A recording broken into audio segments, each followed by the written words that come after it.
Text 20. Those whose intelligence has been stolen by material desires surrender onto demigods and follow the particular rules and regulations of worship according to their own natures.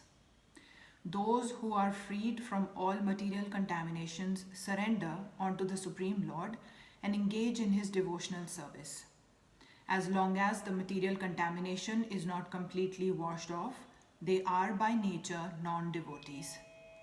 But even those who have material desires and who resort to the Supreme Lord are not so much attracted by external nature because of approaching the right goal, they soon become free from all material lust.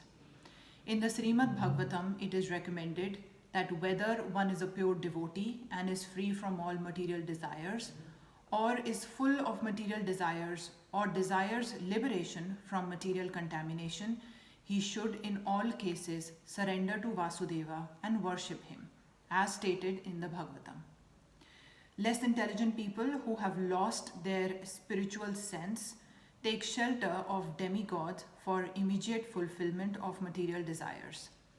Generally, such people do not go to the Supreme Personality of Godhead because they are in the lower modes of nature, such as ignorance and passion, and therefore worship various demigods. Following the rules and regulations of worship, they are satisfied.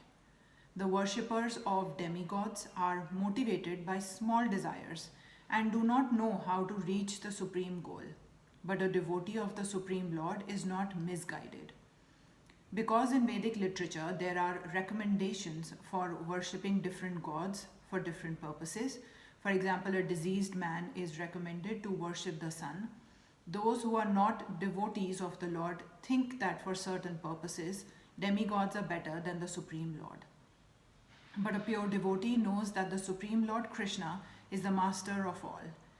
In the Chaitanya Charitamrita, it is said that only the Supreme Personality of Godhead Krishna is master, and all others are servants.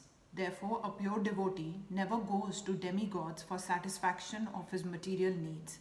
He depends on the Supreme Lord, and the pure devotee is satisfied with whatever he gives.